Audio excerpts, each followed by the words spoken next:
नमस्कार दोस्तों, आपका एक बार फिर से स्वागत है हमारे YouTube channel science and fitness में, जिसमें आपको फिटनेस से रिलेटेड साइंस के बारे में काफ़ी जानकारी मिलेगी। तो आज की हमारी जो वीडियो है वो है इम्यूनिटी बूस्टर पार्ट 2। जिन लोगों ने इम्यूनिटी बूस्टर पार्ट 1 नहीं देखा है, लिंक डिस्क्रिप्शन में मिल जाएगा, आप वहां से जाकर उस वीडियो को देख सकते हैं कि कैसे हम अपने आसनों के थ्रू अपनी इम्यूनिटी को बढ़ा सकते हैं। आज की जो वीडियो है वो सेकंड पार्ट है, जिसमें आपको बताएंगे कि कुछ ब्रीदिंग एक्सरसाइज और प्राणायाम के थ्रू हम कैसे अपने इम्यूनिटी को बढ़ा सकते हैं। तो आप सभी लोग जानते होंगे कि हमारे बॉडी के सेल हर समय रीजनरेट होते हैं और उन तक ज़रूरी मात्रा में ऑक्सीजन पहुंचना बहुत ही ज़रूरी होता है।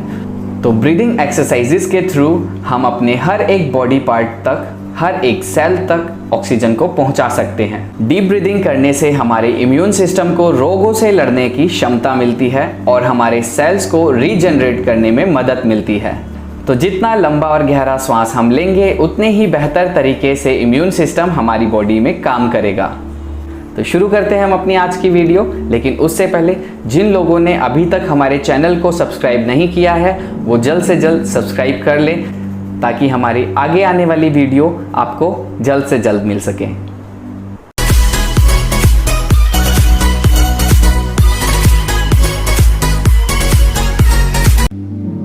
पहली ब्रीदिंग प्रैक्टिस के लिए अपनी आंखों से सामने किसी एक पॉइंट पर देख जाएं।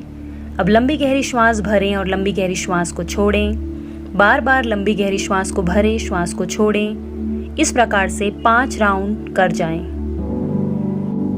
दूसरे अभ्यास के लिए अपनी गर्दन को खींचते हुए पीछे की ओर लेकर जाएं। अपनी आंखों को या तो बंद रखें या दोनों आईब्रो सेंटर के बीच में ध्यान लगाएं। अब श्वास को लंबा गहरा भरेंगे, श्वास को लंबा गहरा छोड़ेंगे। इस प्रकार से 5 राउंड कर जाएंगे। अब श्वास को छोड़ते हुए गर्दन को वापस ले आएंगे। तीसरे अभ्यास के लिए अपनी आंखों से 1.5 गज दूरी पर जमीन पर देखेंगे और श्वास को लंबा गहरा भरेंगे और श्वास को लंबा गहरा छोड़ेंगे। इस प्रकार से 5 बार ये राउंड कर जाएं और वापस आते हुए आंखों को बंद कर लें। स्कंद संचालन के लिए अपने दोनों कोहनियों को मोड़ते हुए दोनों हाथों की उंगलियों को कंधे पर रखेंगे।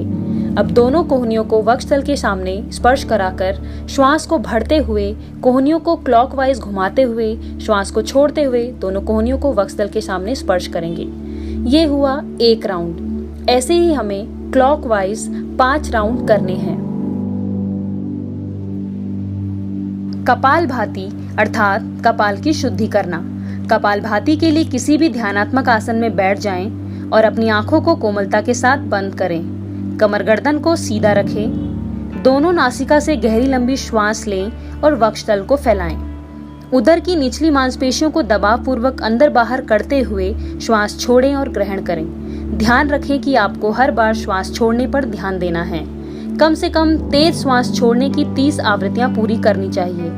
कपालभाति का अभ्यास 5 से 10 मिनट का रोजाना कर जाएं। कपालभाति करते समय चेहरे पर हल्की सी मुस्कान रखें। भस्त्रिका प्राणायाम के लिए अपनी कमर गर्दन को सीधा रखते हुए दोनों हाथ की ज्ञान मुद्रा बनाकर रखेंगे। आंखों को कोमलता के साथ बंद रखें। एक बार लंबा गहरा श्वास भरेंगे, लंबा गहरा श्वास छोड़ेंगे।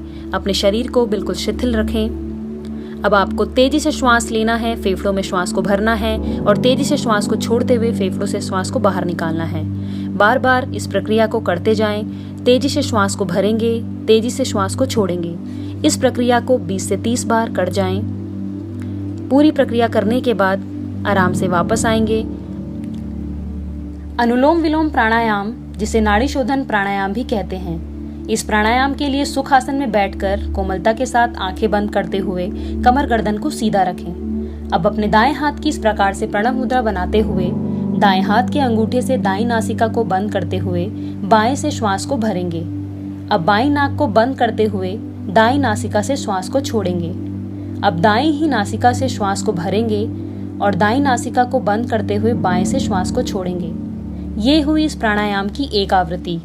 इस प्रकार से इस प्राणायाम की 10 से 20 आवृत्तियां कर जाएं। इस प्राणायाम में श्वास प्रश्वास की क्रिया मंद, समान एवं नियंत्रित होनी चाहिए। इसमें किसी भी प्रकार का दबाव या अवरोध नहीं होना चाहिए। भ्रामरी प्राणायाम इस प्राणायाम के लिए सुखासन में बैठ जाएं।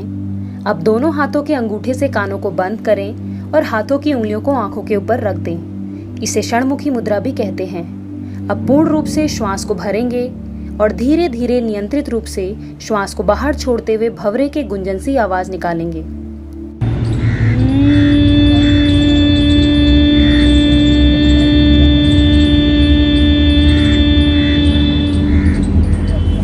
यह इस प्राणायाम का एक चक्र हुआ। ऐसे ही इस प्राणायाम के 5 से 10 चक्र कर जाएं और अपने मन को बिल्कुल शांत महसूस करें।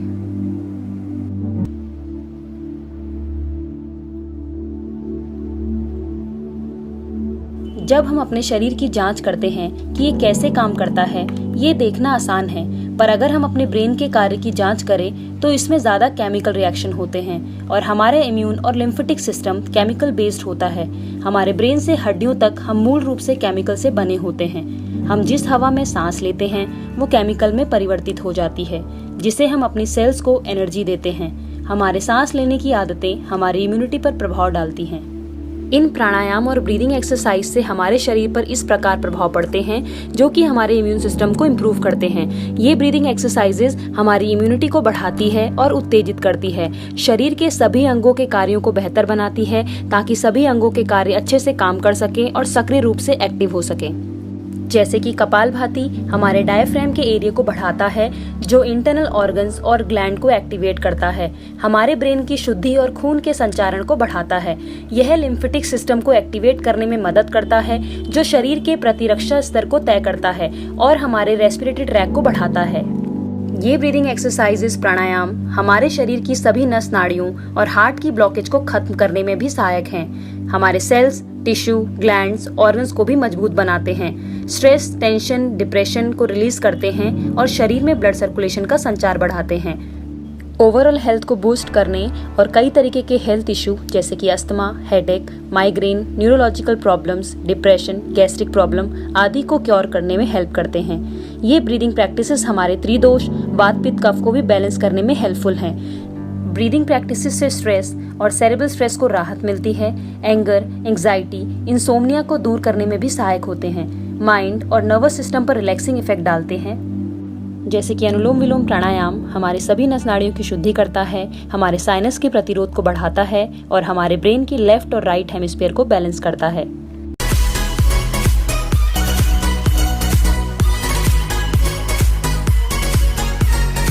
तो मैं आशा करता हूँ आप सभी लोगों को हमारी ये वीडियो बहुत पसंद आई होगी। अगर पसंद आई तो इसे लाइक करें, शेयर करें ज़्यादा से ज़्यादा अपने फैमिलीज़ एंड फ्रेंड्स के साथ, ताकि वो लोग भी इस वीडियो का लाभ ले सकें। इस वीडियो के रिलेटेड अगर आपके मन में कोई भी क्वेश्चन या कोई क्वेरी है तो आप हमें कमेंट बॉक्स में कमेंट कर सकते हैं। तो हमारे पास काफ़ी क्वेरीज आई हैं कि हमारे बैक में पेन रहता है, नीज़ में पेन रहता है, एक्सरसाइज नहीं कर पाते हैं। तो उन लोगों के लिए हम अपनी नेक्स्ट वीडियो लेकर आ रहे हैं कि कैसे एक्यूप्रेशर के थ्रू हम अपने बैक पेन या फिर नी पेन में रिलीफ पा सकते हैं। तो जो लोग एक्सरसाइज नहीं कर पाते हैं हम उनके लिए कुछ एक्यूप्रेशर के पॉइंट्स बताने वाले हैं अपनी नेक्स्ट वीडियो में। तो उस वीडियो को देखने के लिए हमारे साथ जुड़े रहें, हमारे चैनल को सब्सक्राइब करें ताकि वो वीडियो आप तक जल्द से जल्द पहुंच जाए।